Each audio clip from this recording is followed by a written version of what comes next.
Buenas tardes, nosotros somos el equipo Fieles a los Zetas y les vamos a hablar acerca de nuestro mapa conceptual, acerca de los tratamientos térmicos. Bueno, lo que nosotros hicimos fue leer el documento que nos proporcionó la profesora y parte de ahí sacar la información más importante o lo que consideramos nosotros más importante para poder incluirla en el mapa conceptual. Y ya la dividimos en subtemas, los cuales serían los aceros, los tratamientos térmicos comunes y los tratamientos térmicos no convencionales y termoquímicos.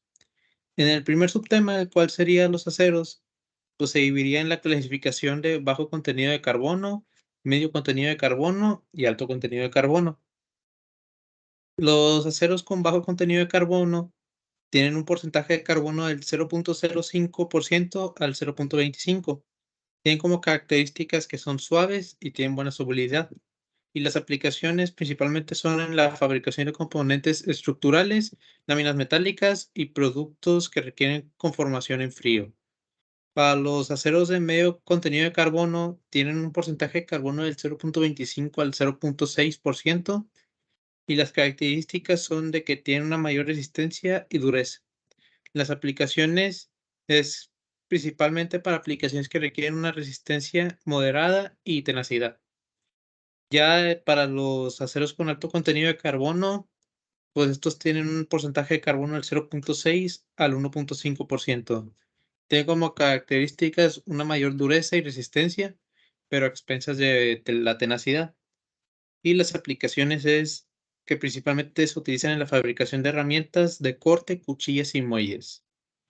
Después, ya hablando de los tratamientos térmicos comunes, estaríamos hablando del temple, del revenido, del recocido y la normalización. En el primer caso se hablaría del temple, en el cual el acero se calienta a una temperatura crítica y luego se enfría rápidamente. Esto aumenta la dureza del acero, pero esto puede hacerlo más quebradizo. Los aceros que no serían adecuados para este tipo de tratamiento serían los aceros de bajo contenido de carbono, los aceros inoxidables, ferríticos y austeníticos, los aceros de baja aleación y aceros resistentes a la corrosión. El siguiente tratamiento térmico es revenido. El revenido es el proceso que se da después del temple para poder moldear la dureza y tenacidad del metal a como uno lo desee.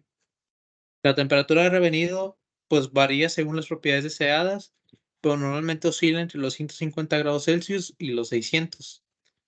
El medio enfriamiento, pues después de alcanzar la temperatura de revenido, el acero se enfría de manera controlada.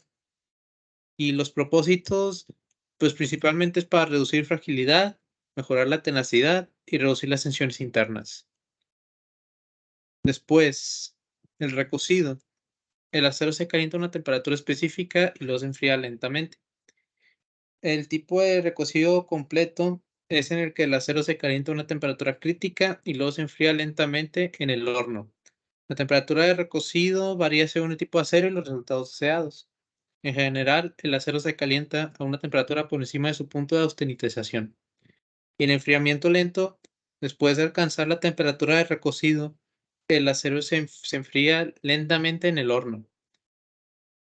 La tasa de enfriamiento lenta permite la formación de una estructura cristalina más equilibrada, reduciendo las tensiones internas y mejorando la maquinabilidad. El propósito del recocido es eliminar tensiones internas, mejorar la maquinabilidad y suavizar el material. Ya las variantes serían el recocido de alivio de esfuerzos, recocido de globalización, recocido de normalización, recocido isocrítico y recocido de regeneración. Ya el último tratamiento térmico común sería la normalización, el cual es similar al recocido, pero el enfriamiento se realiza en aire. Se busca obtener una estructura más uniforme, mejorando la resistencia y la tenacidad. Finalmente, hablando del tema de los tratamientos térmicos no convencionales y termoquímicos, tenemos la carburización, la nitruración, la carbonitruración, la cementación al vacío y el tratamiento clorogénico. Bueno, la carburización principalmente se trata de introducir carbono en la superficie del acero calentándolo en presencia de un material rico en carbono.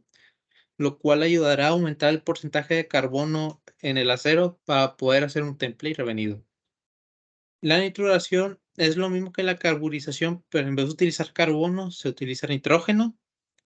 La carbonitruración es la combinación de la carburización y la nitruración, introduciendo tanto carbono como nitrógeno en la superficie del acero para mejorar tanto la dureza como la resistencia al desgaste.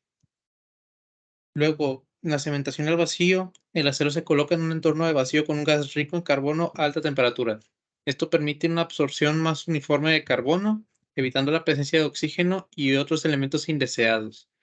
Y finalmente, el tratamiento criogénico, que después de un tratamiento térmico convencional, el acero se enfría a temperaturas extremadamente bajas, pero mejorar sus propiedades mecánicas y la estabilidad dimensional. Pues esto sería todo por nuestra parte y muchas gracias por su atención.